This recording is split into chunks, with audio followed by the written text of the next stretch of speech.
MLA పన్నికారెడ్డి గారు ఉన్నారు, మాట్లాడదాం. స్థానిక సంస్థల ఎన్నికలకు కాంగ్రెస్ సన్నద్ధమవుతా ఉంది. రైతు భరోసా నిధులు 9,000 కోట్లు రైతుల ఖాతాలో జమ చేసినటువంటి పరిస్థితి. క్షేత్రస్థాయిలో ఎట్లాంటి సిచ్యువేషన్ ఉంది తెలుసుకునే ప్రయత్నం చేద్దాం పన్నికారెడ్డి గారితో. గ్రౌండ్లో ఎట్లా ఉంది అనుకుంటున్నాను? మొన్నటి వరకు కాస్త వ్యతిరేకత ఉంది, కాస్త ఆగారు, సెటరేట్ చేస్తున్నారు అనేటువంటి చర్చ. ఎట్లా ఉంది గ్రౌండ్లో? గ్రౌండ్ రియాలిటీ నేను నా కాన్స్టిట్యున్సీ వరకు చూస్తే నేను ఎప్పుడైనా జనాల్లో ఉంటానండి. సో జనాల్లో ఉన్నప్పుడు మీరు చూడొచ్చు నాకు అలా రియాక్షన్స్ కానీ ప్రతి ఒక్కటి. ఇప్పుడు రైతు భరోసా పడ్డది, దాని తర్వాత ఇంద్రమ్మ ఇల్లు ఇచ్చాము, రేషన్ కార్డ్స్ అనేది ప్రారంభమైనాయి. అలా చూసుకుంటూ పోతే చెప్పిన హామీ బట్టి మెయిన్గా ముఖ్యంగా మేము ఎన్నికల్లో వెళ్ళినప్పుడు చెప్పింది రెండే. ఎందుకంటే 10 yearsగా వాళ్ళకి రాంది రేషన్ కార్డు కొత్తవి ప్లస్ ఇంద్రమ్మ ఇల్లు డబుల్ బెడ్రూమ్ అన్నారు. మా కాన్స్టిట్యున్సీలో అయితే ఒక్కటి కూడా కట్టలేదు. సో దాంట్లో గ్రౌండ్ రియాలిటీ అయితే చాలా పాజిటివ్గా ఉంది. జనాలు కూడా దే ఆర్ అండర్స్టాండింగ్. చెప్తుంటే కూడా మిగతా పథకాలు ఏవైతే ఉన్నాయో ఒకవేళ వాళ్ళకి ఏమైనా ఎక్స్ట్రా పథకాలు కానీ వేరే ఉన్నా కూడా దే ఆర్ అండర్స్టాండింగ్. తప్పకుండా ఇస్తారు. ఈ ప్రభుత్వం చేసి చూపిస్తుంది అనే నమ్మకం వాళ్ళలో ఉందండి.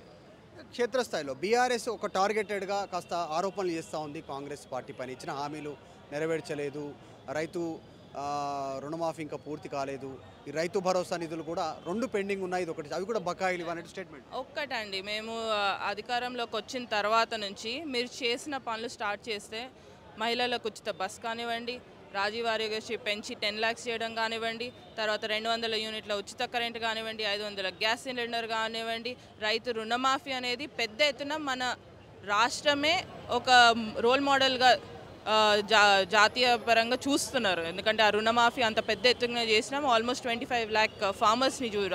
So it is a big amount and it's not easy అండి. ఒక ప్రభుత్వం మీకు తెలుసు ఎలా ఉండే పరిస్థితి, ఆ ప్రభుత్వం పరిస్థితి మేము చెప్తూనే ఉన్నాం, చెప్పుకుంటూనే ఇవన్నీ చేసుకుంటూ వెళ్తున్నాం. అంటే తప్పకుండా there is a positive reaction గ్రౌండ్లో. దీంతో పాటు రుణమాఫీ కానివ్వండి, బోనస్ కానివ్వండి, సో ఇవన్నీ ఒకటి తర్వాత ఒకటి చేసుకుంటూ వెళ్తున్నాం. So it is very positive. So hopefully జనాలు కూడా they are seeing it positively. తప్పకుండా జనాల్లో ఆ చేంజ్ అనేది కనిపిస్తుంది నాకైతే గ్రౌండ్లో. సో అపోజిషన్ చెప్పాలి కాబట్టి చెప్తుంది, దానికి మేము ఎంత పట్టించుకోం, మేము చేసే పని చేసుకుంటూ వెళ్తామని. అసలైన తొలి వెలుగు. ఫాలో వాట్సాప్ @తొలి వెలుగు official.